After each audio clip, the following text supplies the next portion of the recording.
t'as pas l'air autiste. La fameuse phrase que à peu près tout le monde qui a annoncé qu'il était autiste autour de soi s'est probablement déjà fait dire un jour. Pourquoi ça fait aussi mal quand on entend ça? Pourquoi les gens disent ça? Puis qu'est-ce que tu peux répondre à quelqu'un qui te dit ça? Premièrement, juste de l'expliquer de mon point de vue, c'est sûr que je peux pas parler au nom de toutes les personnes autistes parce que je les connais pas tous. Ceci étant dit, je connais personne non plus qui s'est déjà fait dire ça puis qui a pas eu au moins un petit pincement en l'entendant. Puis pourquoi ça nous fait ça?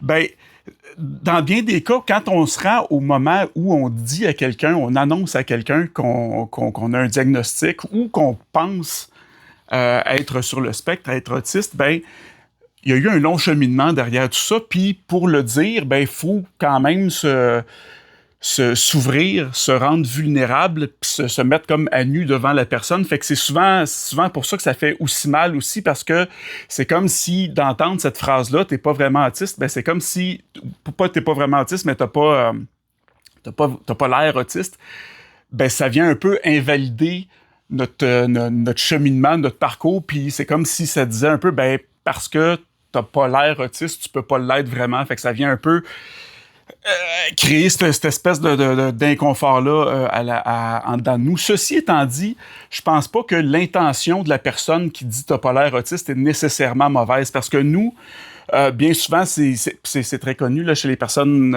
autistes, souvent on peut avoir de la difficulté à interpréter l'intention de la personne. Je pense effectivement qu'il y a beaucoup de personnes qui disent cette phrase-là pour invalider aussi, mais je pense qu'il y a une bonne partie aussi qui dit ça pour essayer de rassurer ou de faire un compliment, mais de façon, on va se le dire là, quand même assez maladroite, parce que je pense que souvent, très souvent dans le cas où c'est des personnes proches, ben tu sais, je pense que l'intention, ça peut être de dire je m'en étais pas aperçu, ou tu sais, c'était pas évident pour moi de le savoir, ou de juste dire, un peu comme quand tu présentes quelque chose à quelqu'un, puis tu as fait une petite erreur, tu dis, ouais, c'est pas parfait, il y a ça ici, puis la personne dit, ça paraît pas, c'est pas grave.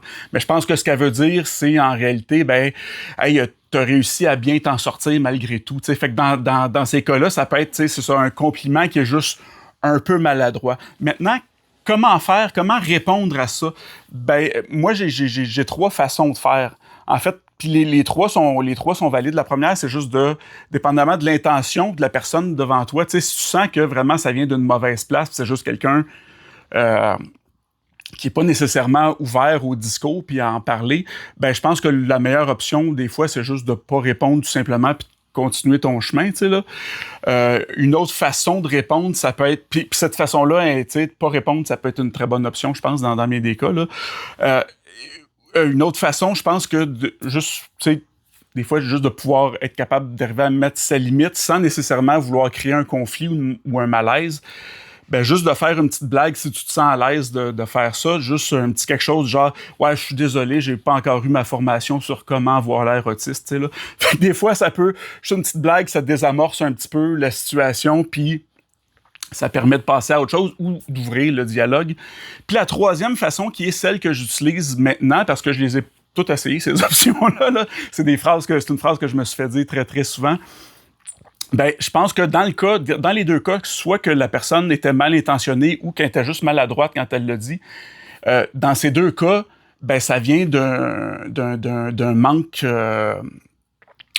d'informations sur le sujet. C'est parce que les personnes connaissent pas vraiment l'autisme. Fait que j'en profite pour ouvrir le discours puis juste partager un peu de mon expérience pour éduquer, pour justement changer ces perceptions-là, tu sais. Puis je peux faire ça de façon de genre en insistant surtout sur la notion du spectre, tu sais, dire ouais, ben c'est normal que tu sais ça paraît pas, parce que les gens ont souvent une vision, tu sais, très stéréotypée de ce que c'est l'autisme, tu sais, avec des films comme Rain Man puis tout ça, tu sais, qui donnent une image très très cliché. Puis je rappelle aux gens, c'est ça que l'autisme, c'est un spectre, fait que ça peut se manifester de plusieurs façons différentes. Ça peut avoir, ça peut prendre, tu sais, ça se voit pas nécessairement visuellement, parce que l'autisme, ben, c'est un trouble qui est cognitif. Ça veut dire que c'est c'est au niveau du cerveau. Puis le cerveau, ben, on le voit pas. Tu sais, on le voit pas. Fait que ça se voit pas nécessairement, l'autisme. Tu sais. Fait que j'en profite pour ça. Puis souvent, tu sais, je vais parler de mon propre parcours, de ce que moi j'ai traversé, ce que j'ai vécu pour arriver là. Puis souvent, ben, ça va permettre d'ouvrir le discours, puis ça va aller permettre aux gens d'avoir une meilleure compréhension de ce qu'est l'autisme. Ceci étant dit, si tu te sens pas à l'aise, si tu sens que la personne t'as pas ce genre de lien de confiance-là, t'es pas obligé non plus d'expliquer puis d'ouvrir le dialogue. C'est vraiment, si tu te sens à l'aise avec ça, t'as le droit aussi de juste continuer ton chemin puis pas t'en occuper. Toutes les options sont valables.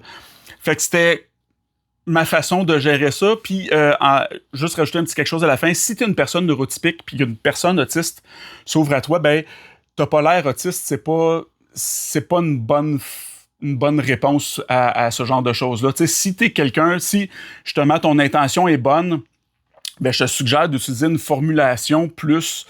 ça m'est arrivé là, il y a quelques semaines, justement, une personne que je connais qui a vu mes vidéos puis qui m'a simplement dit « Hey, je m'en serais jamais douté, tu sais, merci de le partager. » Juste ça.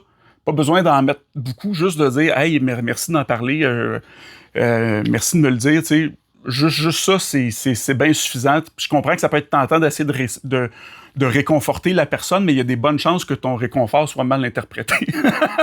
Fait que c'était mon opinion puis mes petits trucs sur comment dealer avec la fameuse question du t'as pas l'air autiste.